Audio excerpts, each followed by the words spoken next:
नमस्कार दोस्तों, KM IQ के प्लेटफॉर्म पर आपका हार्दिक स्वागत है। आज हम आपको 12th फिजिक्स के चैप्टर नंबर 1 के ऑप्शनल टाइप क्वेश्चन करवा रहे हैं, जिसमें मैंने आपको पहला क्वेश्चन तो सोल्व करवा दिया था। अब हम करेंगे दूसरा क्वेश्चन सोल्व, और ये बहुत ज़्यादा इंपॉर्टेंट क्वेश्चन है। आप इसे गलती से भी मिस मत कर देना, क्योंकि ये एग्जाम में हम जो करते हैं ना सोल्व, मतलब क्वेश्चन हम करते हैं तो जो पेपर में आते हैं उनमें जो बड़े होते हैं ना, जैसे दो नंबर वाले, 3 नंबर वाले, 4 नंबर वाले, डेरिवेशन वाले होते हैं ना, वो तो सब के सब मतलब सही कर देते हैं, ज़्यादा इसमें कोई दिक्कत नहीं आती है। लेकिन जो दिक्कत आती है ना, वो ऐसे क्वेश्चनों में आती है, यानी कि एक नंबर वालों में। तो आप इसे ठीक से समझ लीजिए। ये आपके जो किताब के अंदर है ना, एनसीईआरटी बुक के अंदर ऐसे क्वेश्चन नहीं दे रहे कि आपको ये अलग से तैयार करने होंगे।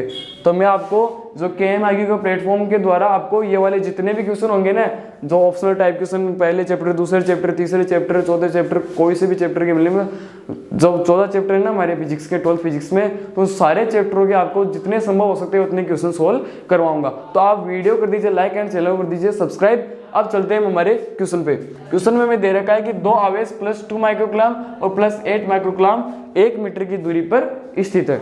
तो ये मैंने बना लिया जी, +2 माइक्रोकूलम, ये एक आवेश हो गया, और ये कितनी दूरी पर है? 1 मीटर की दूरी पर है। ये यहाँ से 1 मीटर की दूरी हो गई, ये हो गया +8 माइक्रोकूलम।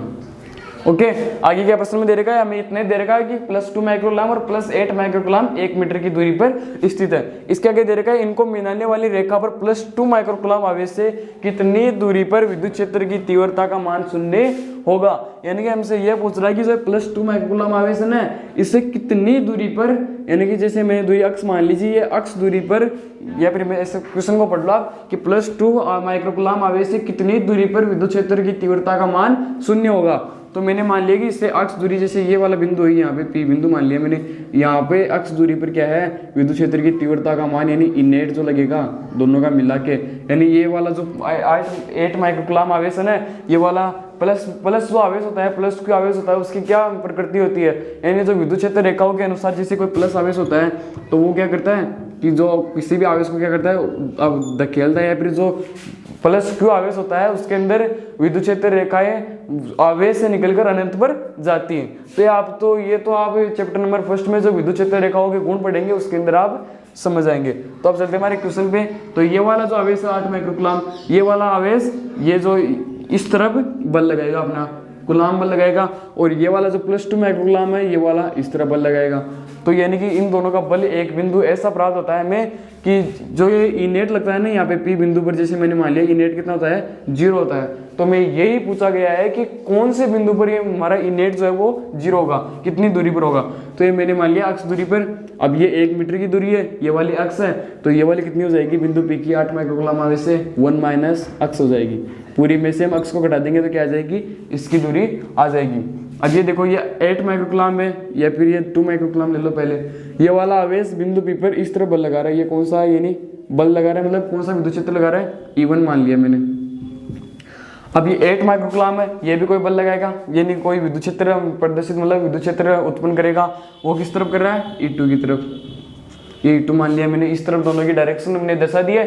अब हम क्या ज्ञात करेंगे, इनेट ज्ञात करेंगे। हम कैसे करेंगे, ये देख लो, इनेट = E1 माइनस E2। अभी माइनस कैसे आया, यहाँ पे प्लस क्यों नहीं आया, तो इसका कारण मैं आपको बता देता हूँ। क्योंकि ये देखो दोनों की दिशा है ना, यानी E1 इस तरफ है और E2 इस तरफ है, यानी कि दोनों की दिशा विपरीत है। तो विपरीत होने के कारण क्या होगा, यहाँ पे माइनस का चिन्ह आएगा।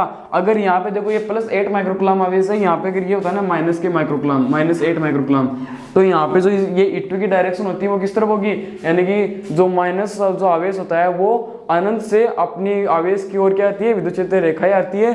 तो इसमें बल, यानी कि जो वो होता है वो किस तरफ होता, इस तरफ होता है E2। तब इस कंडीशन में क्या होता है, इनेट E1 + E2 होता। लेकिन ये यहाँ पर ना होकर कहाँ पे है, यहाँ पे, तो यहाँ पर होने की कंडीशन में E1 माइनस E2 आ गया। तो अब इसके बाद में सोल्व करेंगे। इनेट कितना दे रखा है हमें, 0 दे रखा है P बिंदु पर, तो ये तो हो गया 0। और E1 का मान देखो, E1 का मान हम किससे निकालेंगे, ये देख लो, ये देखो यहाँ पे तो हो गया 0। अब क्या करना है, हमें विद्युत क्षेत्र की तीव्रता का सूत्र क्या होता है हमारा, यानी कि ये होता है E = KQ/R²। ये हमारा होता है विद्युत क्षेत्र की तीव्रता का सूत्र, जो कि चैप्टर नंबर 1 में सबसे ज्यादा इंपॉर्टेंट सूत्र है। इससे ज्यादा न्यूमेरिकल बनने की संभावना भी होती है। तो अब चलते हैं हमारे क्वेश्चन पे। अब ये देखो E1 है, E1 किस पे है, यानी कि ये है +2 माइक्रोकूलम आवेश के कारण बिंदु P पर विद्युत क्षेत्र की तीव्रता।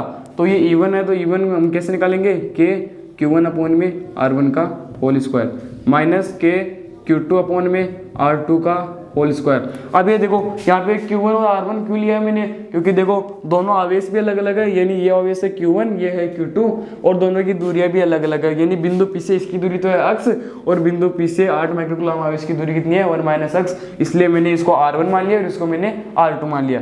अब इसके बाद में अब ये माइनस का इधर से प्रस्थानांतरण करेंगे तो किस में हो जाएगा, प्लस के अंदर हो जाएगा, तो यह जाएगा K Q1 अपॉन में R1 का whole square is equal to K Q2 upon में R2 का होल स्क्वायर।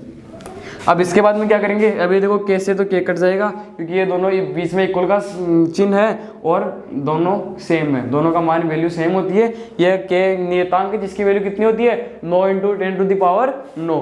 अब इसको मैं आगे लिख लेता हूँ यहाँ पे,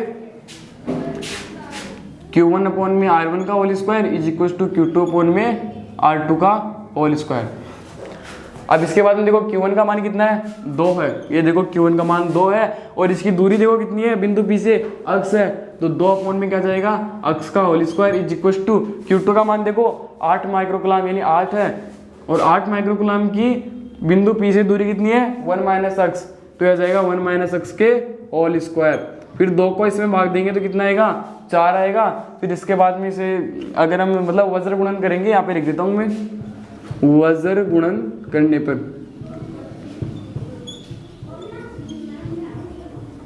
अब वज्र गुणन करेंगे तो यानी कि ये विपरीत जो मतलब कि विपरीत होंगे ना वो मल्टीप्लाई हो जाएंगे, यानी इससे ये मल्टीप्लाई होगा और इससे ये मल्टीप्लाई होगा, तो इन दोनों को मल्टीप्लाई करने पर आएगा 1 माइनस अक्स के whole square is equal to 4 और ये अक्स स्क्वायर आ जाएगा। ओके, अब इसके बाद में क्या करेंगे, अब ये देखो ये किसका है, a माइनस बी का होल स्क्वायर। अब a माइनस बी का होल स्क्वायर का सूत्र क्या होता है, a square plus b square minus के 2ab।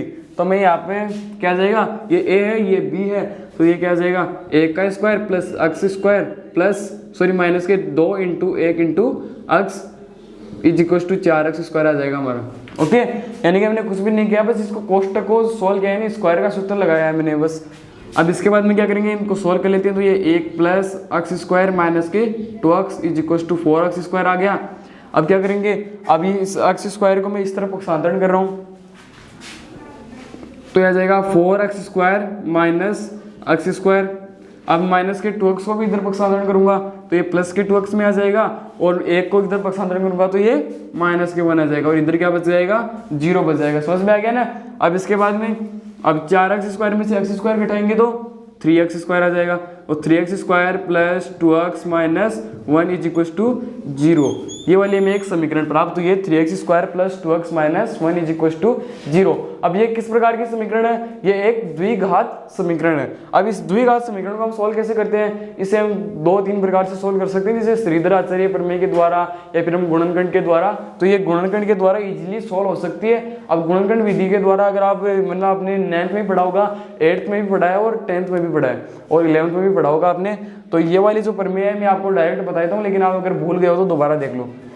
हम कैसे करते हैं कि इसके टुकड़े यानी 2x के में ऐसे टुकड़े करने हैं कि इन दोनों को मल्टीप्लाई करने पर हमारा मतलब कि मान जैसे ये देख लो, पहले इनको मल्टीप्लाई करो दोनों को, दोनों तो दूर दूर वाले हैं ना, इनको अक्स स्क्वायर वाले पद को और जो अचर पद इन दोनों को मल्टीप्लाई कर लो। तो 3x स्क्वायर को अगर -1 से मल्टीप्लाई करेंगे तो आ जाएगा माइनस के 3x स्क्वायर। अब इस 2x के में ऐसे टुकड़े करने हैं कि इनको जोड़ने या घटाने पर तो आ जाए हमारे 2x, और इन दोनों को मल्टीप्लाई करने पर क्या है, माइनस के 3x स्क्वायर। तो ऐसे टुकड़े देखो मैं इसी प्रकार से कर रहा हूँ, 3x स्क्वायर माइनस के सॉरी प्लस के 3x minus x minus 1 is equal to 0। अब देख लो 3x में से x को घटाएंगे तो 2x आ जाएगा।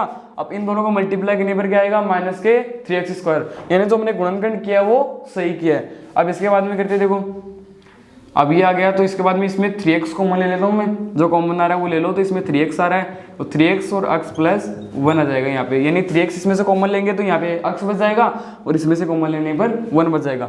अब इसमें क्या कॉमन लेंगे, यहाँ पे माइनस कॉमन आ रहा है, तो माइनस के 1 कॉमन ले लिया तो यहाँ पे आ जाएगा x plus 1 is equal to 0।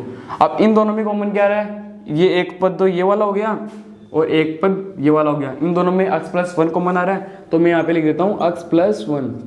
तो यहाँ पे क्या बच जाएगा, 3x माइनस 1 बच जाएगा। Is equal to 0।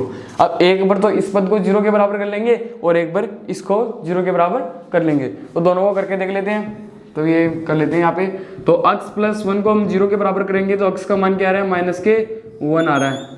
ओके, अब इसके बाद में हम 3x माइनस 1 को 0 के बराबर करते हैं, तो यहाँ पे करेंगे 3x माइनस 1 को 0 के बराबर करेंगे तो 3x इज इक्वल टू 1 आ जाएगा और x इज इक्वल टू 1/3 आ जाएगा। यानी हमें x के दो मान प्राप्त हुए, एक तो x बराबर माइनस के 1 और एक x बराबर 1/3।